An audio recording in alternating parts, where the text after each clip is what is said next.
Peace to your feet, we bringing the news. Saying facts, stay sharp, yeah, we never confused. From the streets to the world, get the real, no cap. Breaking headlines, put the truth on the map. Yo, fast with the facts, we don't play no games. Reporting what's real, we ain't chasing fame. Call Peace TV, stay locked, stay tuned. If you want the real talk, we deliver it soon.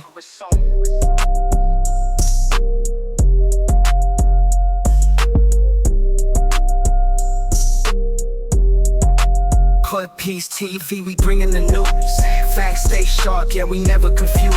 From the Guys, back with another video. This video is about our baby girl Nasiah Harris. In this video, I'm gonna let y'all know off top that shout out to Toot over there. She had an interview with an alleged victim of Jarvis's, and the details in this is crazy. And I just gotta say, like, I told y'all that I figured he had a trafficking organization going on, and I think that's part of what Shannon was helping him with when people at the hotels was saying how they used to see her and stuff, and also with the recording that he had with one of his girlfriends when he said everybody that knows Shannon know what it is. But basically this interview was great. I advise y'all to go over there to Toot's page and watch the video, because she does a walkthrough of the surrounding area where Jarvis took her to certain places and stuff like that. I don't want to show all of her stuff, but I did want to give you guys this interview that Toot did, and I think she did a great job. To end up getting pissed off because the comments was just horrible. They were over there saying how they didn't believe her and a whole lot of other things, and that's part of the reason, like Toot said, is that reason why we can't get justice for a lot of victims is because a lot of people do a lot of victim blaming. A lot of these women mostly point the fingers at the victims. Like, how can you do that and then sit here and expect people to come forward? And I'm telling y'all, I believe Jarvis has plenty more victims, but they won't come forward because of things like this.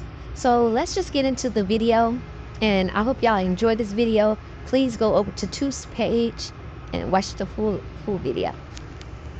And another thing I want to say, because I've been seeing a lot of people talking about this Nate girl that was on 7 Mile Radio back a year ago when it happened, and they are going around calling Nate Jarvis's girlfriend, one of his girlfriends. But I'm wondering, because Toot called this girl in this interview K, I'm wondering, because they voice kind of sound the same, I'm wondering, are these the same two people? So I'm going to do a little digging on that and find out. Anyway, I feel like nobody is considered Jarvis's girlfriend. I think they are his victims. Chat line on live links, actually. And yeah, that's how I met him. Okay. Yes, I had just turned 18. In Saginaw. Yes. Okay. Oh, it was good. Actually, he seemed pretty decent. You know, I mean, decent enough to where I was willing to, you know, go leave with him. So, like, we talked about a good month before I left with him. Everything was good on the phone. So, with my family, the way that we do things, if you're leaving with someone, then you got to leave some information. I need to know where you're at. I need to know your name, where you're taking her to. I need a license plate number or something. You're going to have to give something up so that that way, if anything goes wrong, they know how to get in touch with me. So when he came to my house, he met my family, and my family ended up getting his phone number and taking a picture of the license plate of the car that we left in. The house, he picked me up. He meets my family. So we, like, basically, okay, I think this part is very important that I throw in. He literally thought that I was a teenage mom because I was raising a baby that wasn't mine. I just turned 18, and the baby was nearly 1 year old. So that would have made me a teenage mom. Anyways, He comes, he comes, meet my family and stuff like that. So they, he met the baby, everything. I even held the baby.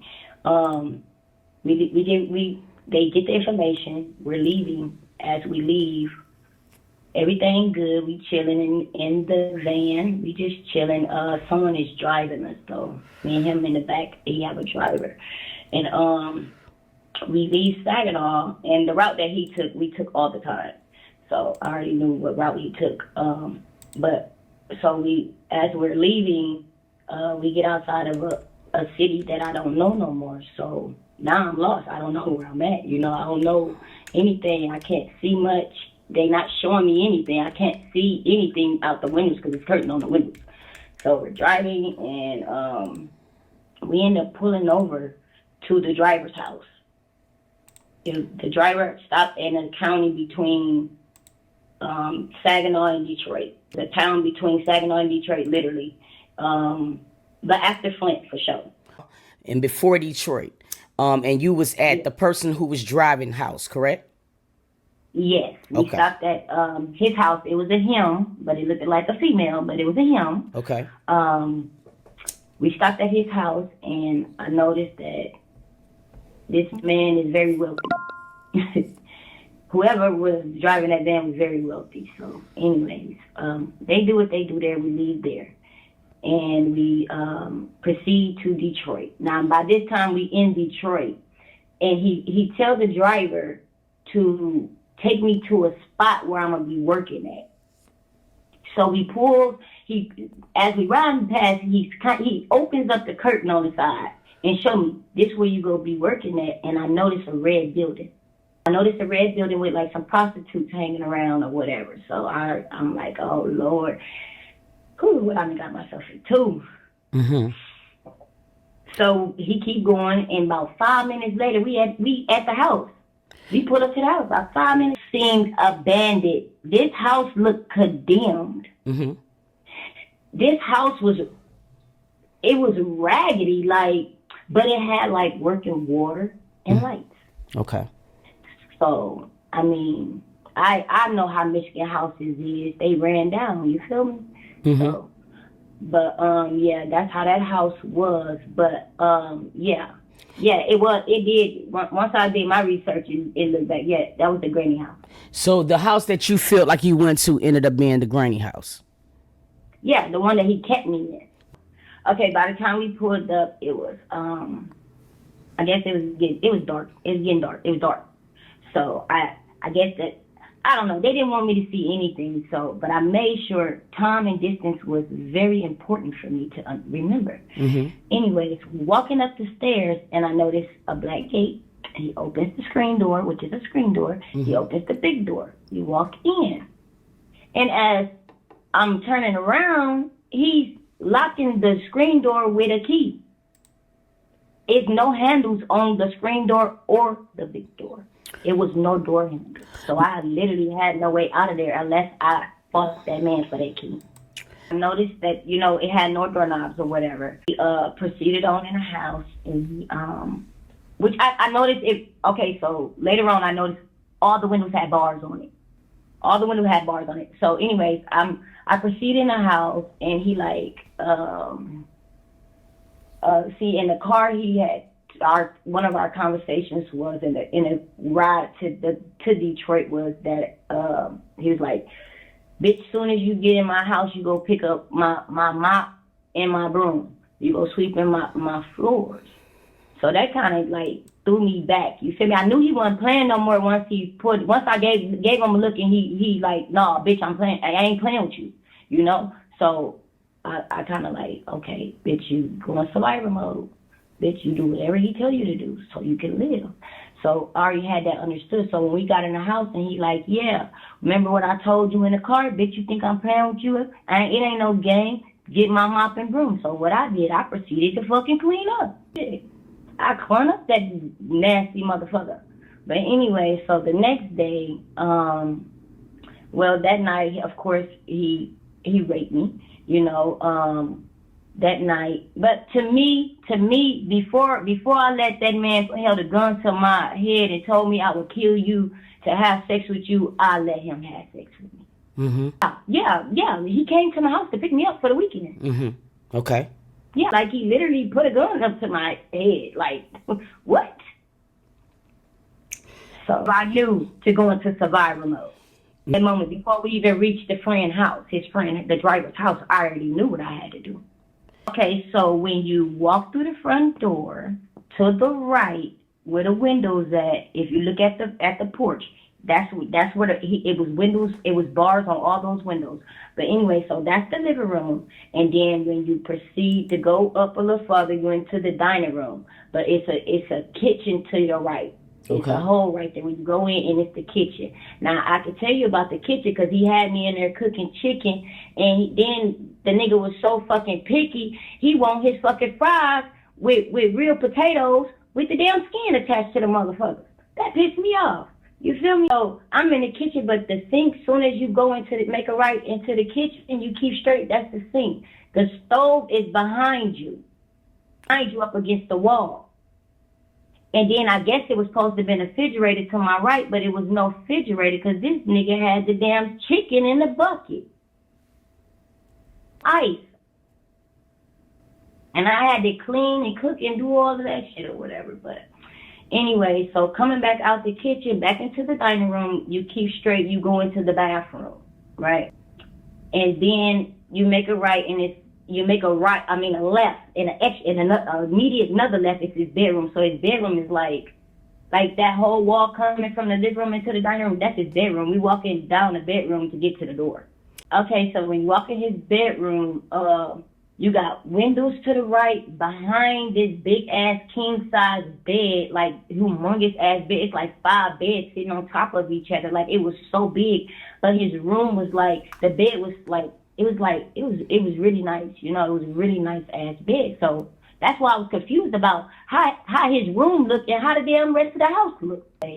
But when you look forward straight ahead, it's a window, and that's that window that you see on the side of that porch, on the outside of the porch. That's his room window. Okay.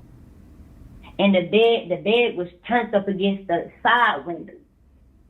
That's how his bed was. It was only way you could get to that other window by the porch was to cross over the bed. That's how big the bed was. It blocked the whole room over the bed. Yes, real high. Yes. It's that high. Floor and them creaky floors, that wood floor. No.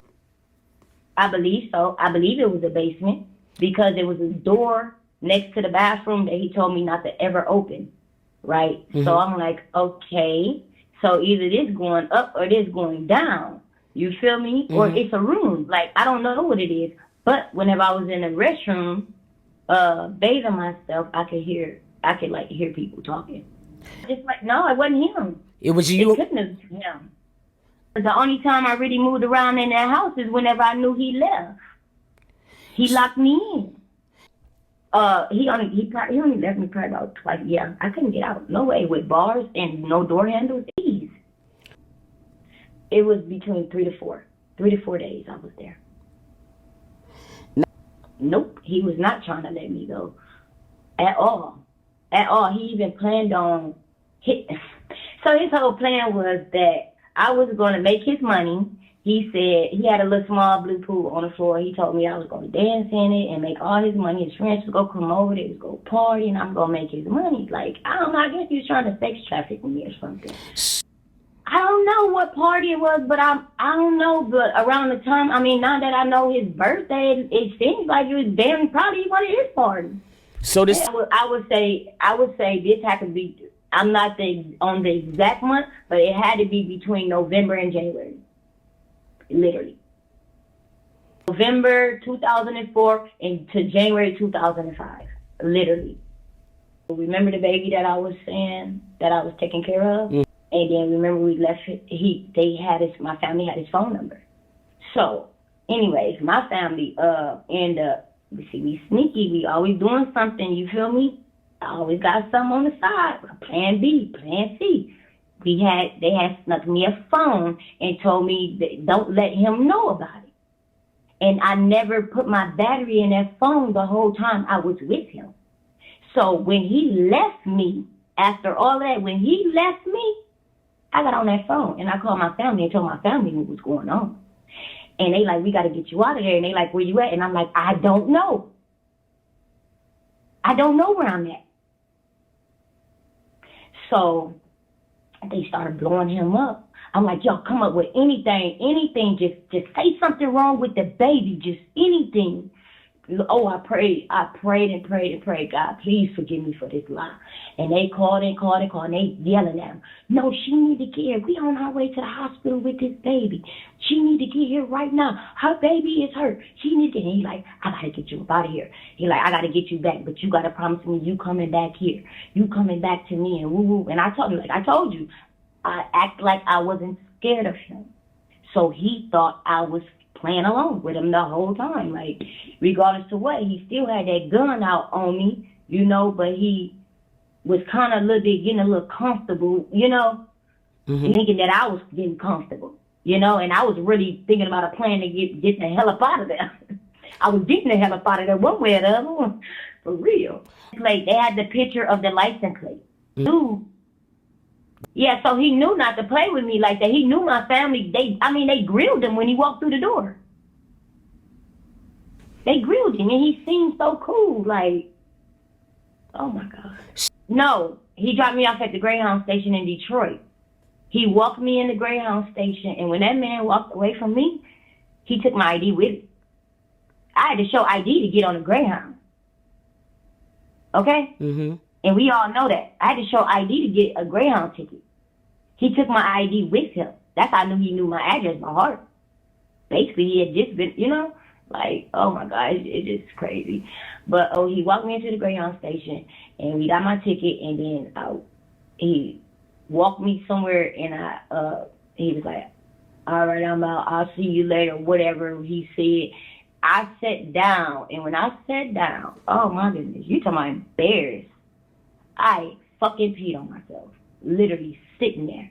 Pee just dripping, y'all. Oh my God.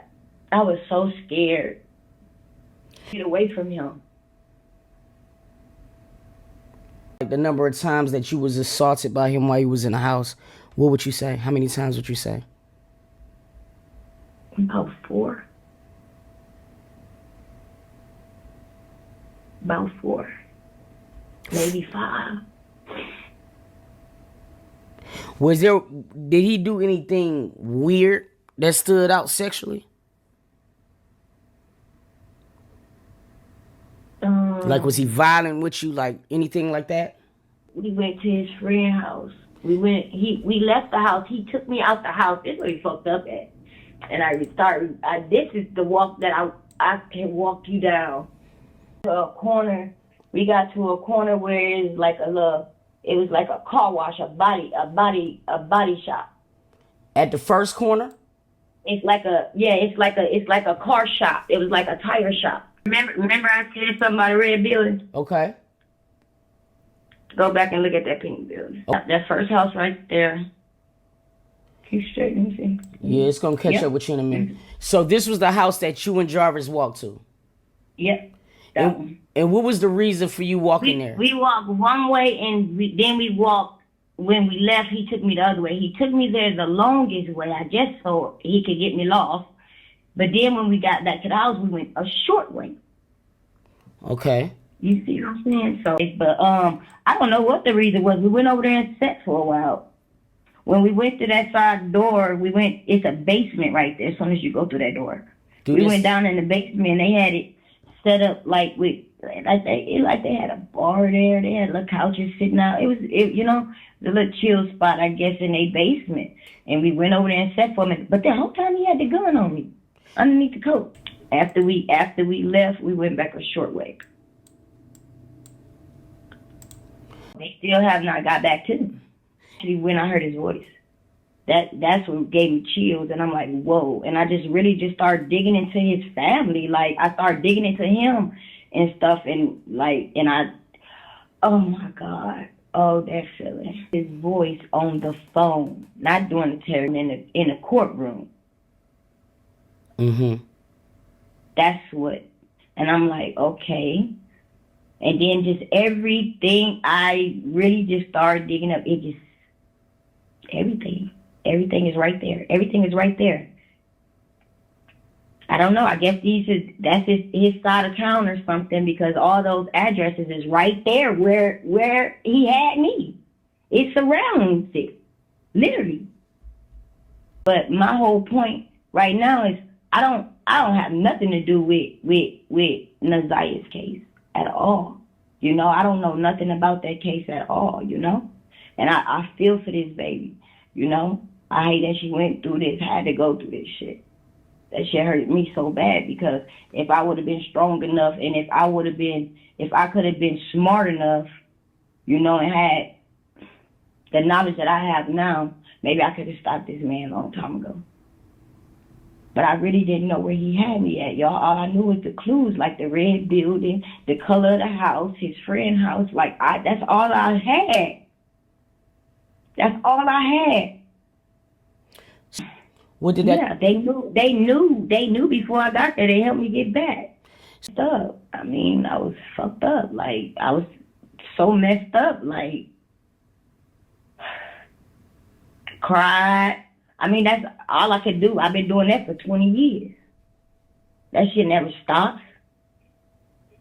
That should have ruined so many relationships for me, you know, because of the way that I can't open up to a man, and the way I feel. Like, for a certain example, my man roll over, touch me, and I'm jerking, and I'm pushing him away. He's like, hold on, what the fuck? And they think I have an attitude, and it's not like that. But you know, you don't know what the fuck I done dealt with and been through. Shit like that. That shit is fucked up, man. And I have a baby. I have 2 girls. I have 4 kids, 2 boys and 2 girls. I have a 15-year-old. That shit killed me to find out that shit happened to Nazia. And I just learned about the case in January. I never knew about this case until January, whenever I was forced to learn about it because everybody in fucking Facebook was posting the damn trial. I never knew about this case. Yes, I left Michigan at 18, and I never moved back. I never moved back. I had a family member pass away a couple years back, and I had to fly into Detroit. And the only reason why I flew into Detroit is because I had my mama and another family member with me. And we only flew in there just to get a rental car, just to go, you know, to my home city. But, like, damn, you talking about just, man, on the edge? Like, I don't know. I don't know. I try not to. I pushed this shit behind me 20 years ago. I said I was going to do better. I was going to live better. I became a mom at 20, you know. So Jarvis, that shit didn't matter to me. I got away from it. You feel me? And this is a situation that I probably wouldn't have got away from if I didn't have that phone. Way it's possible to call it home. I knew that. I had no way possible. Not much. That they'd get back with me. Maybe certain members would be in contact. SVU. That's why supposed to be with me, contact me back. I talked to some detectives. Nope.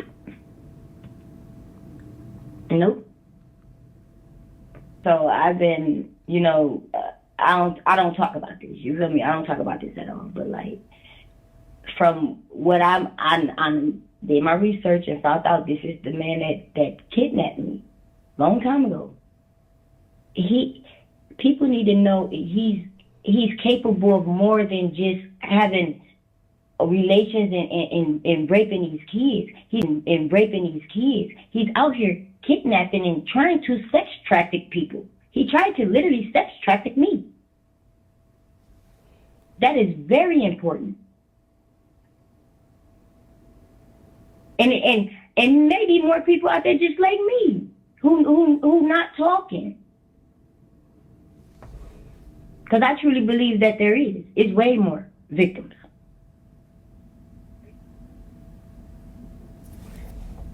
But I'm tired of the situation I went through with him. I'm tired of holding that in my heart. I'm tired of dealing with it. And like I said, he way worse than people think he is. I'm not here looking for no clout. I don't want nothing out of it. I'm just here to tell my story that I was one of his victims. That's all.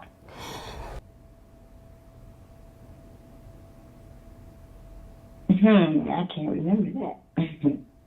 Honestly. I can't remember. But I doubt it. It's people that's in the chat that say you don't sound like a 38-year-old. What do you say? Well, thank you.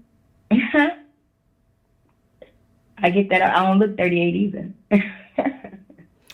Well, it's not their story. This is mine. They don't have to believe me. I had to go through this. I lived through this. I'm just speaking my truth. That's all. They don't have to believe me. Hey, I walked through this 20 years by myself. I could keep doing it. You know, I'm not looking for no outcome of this. I'm just here to tell my story. Believe me or don't. I don't care. Yes, of course. If there's anybody who would have known the house that you would have been in, who do you think that would have known that? His sister. So basically you saying right now that everything that you called out, his sisters at one point or another should be able to verify. Now, what are people... Should have she been over in that house. She should have been over in that house. It's Granny's house. Yeah, I never in my life been to Detroit before. I don't know. People can say what they want to say. I mean, I never been there before. That was my very first time ever being there. That's why I don't know nothing about Detroit, but I held on to certain memories, and I always, over the years, tried to go back and look, but I really never could ever get to that area until I did my research and I really walked them streets, and I just fucking broke down. Fuck me up. I don't know. I'm all fucked up about it. Jay. All I knew him as. I mean, no one called his name around me. I wasn't around nobody until we was in the car with that person, and then we walked to that friend house. And that same person had picked us up and took me to the Greyhound station. Yes, he did, because he had a little girl. He was walking around with a picture in his pocket all the time, talking about her. Yeah, he did. How much he loved her, and that was his baby, and all of that. So, yeah. Yeah.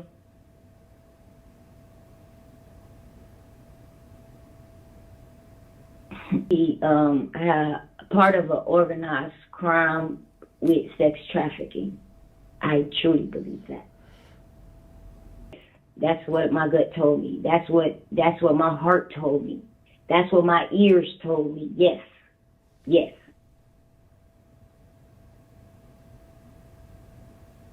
But so I don't know. I was thinking, because like I told you, I didn't hear people screaming for help or nothing like that. So maybe they were runaways and, like they was okay with what was going on, and I don't know.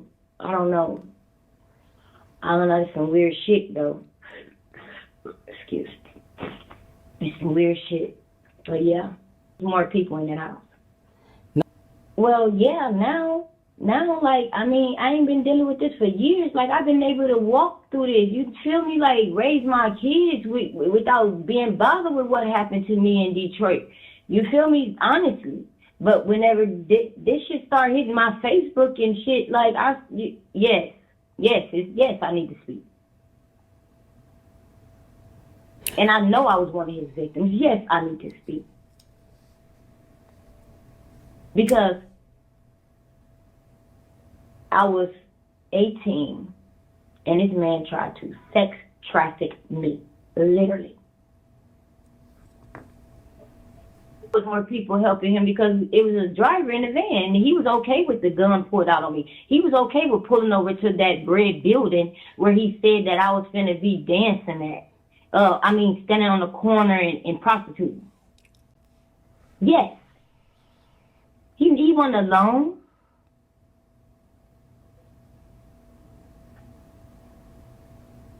I don't know.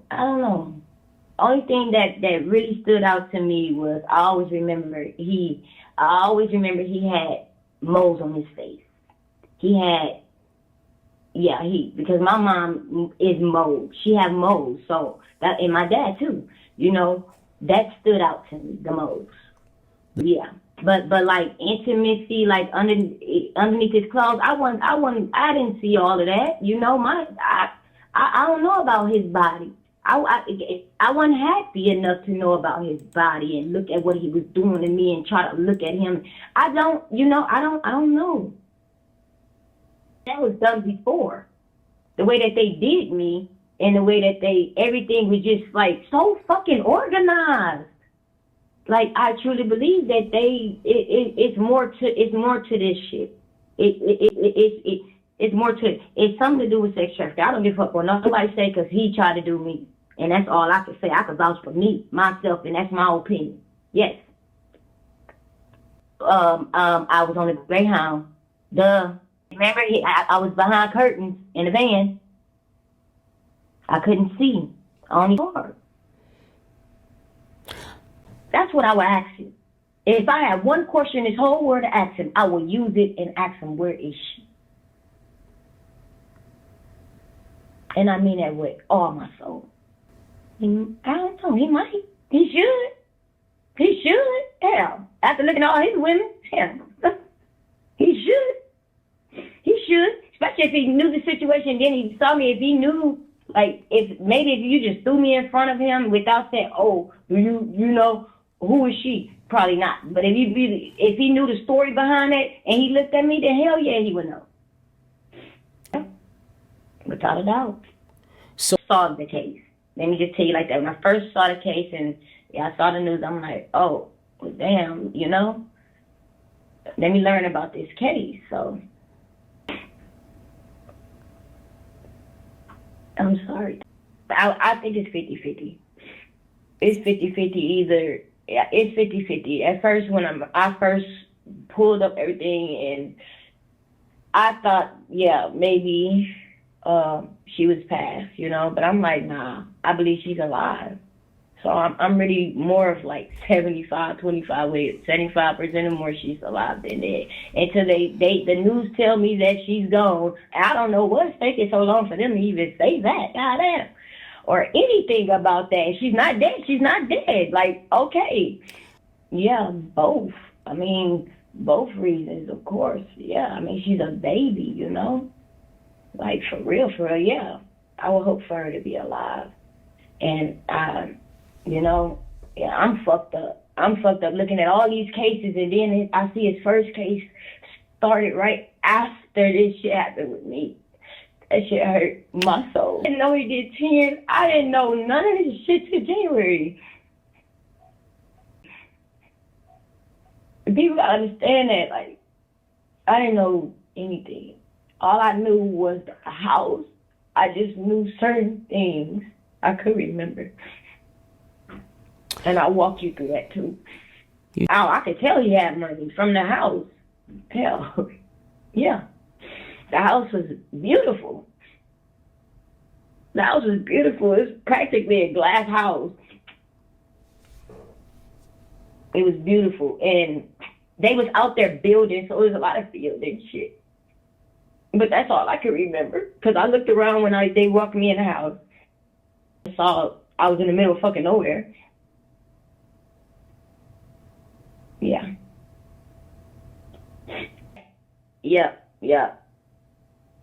Yeah, because he got me in the daytime from Saginaw. Yeah. It was getting dark as we was getting in Detroit. It was about dark. Because by the time we made it to that red building, it was dark. It was pretty dark, but it was kind of lit up because of, I guess, the business or whatever, lights or whatever. But Yeah. TV, we bringing the news. Facts stay sharp, yeah, we never confuse. From the streets to the world, keep it real, no cap. You're breaking headlines, put the truth on the map. Call peace. TV, we bringing the news. Facts stay sharp, yeah, we never confuse.